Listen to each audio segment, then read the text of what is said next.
김정은 위원장과 시진핑 주석의 정상회담은 이번이 벌써 5번째입니다. 지금까지 4차례 회담이 모두 북한과 미국의 중요한 협상을 전후해서 열렸기 때문에 이번 회담 역시 관심을 가질 수밖에 없습니다.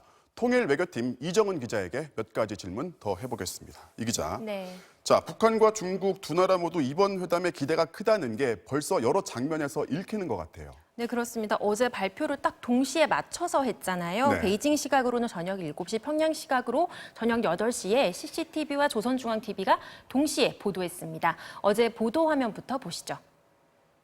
중화인민공화국 주석 습근평동지가 6월 20일부터 21일까지 对朝鲜民主主义人民共和国进行国事访问。 오늘도 북한과 중국은 관영 매체들을 통해서 양국의 관계를 강조했습니다.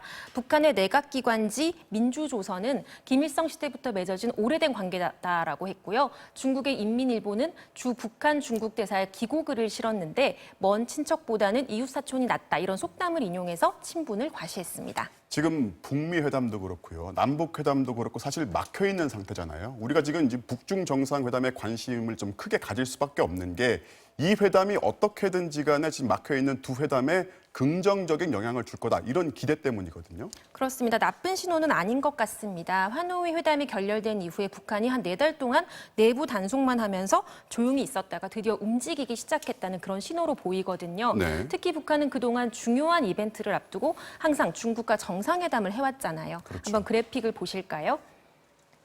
네, 김정은 위원장이 지난해 6월 싱가포르에서 트럼프 미국 대통령을 처음으로 만났는데 그 한 달 전에 다롄에 가서 시진핑 주석을 만나고 왔습니다. 그리고 네. 싱가포르 회담 그 직후에 바로 또 베이징 가서 시진핑 주석을 만났거든요.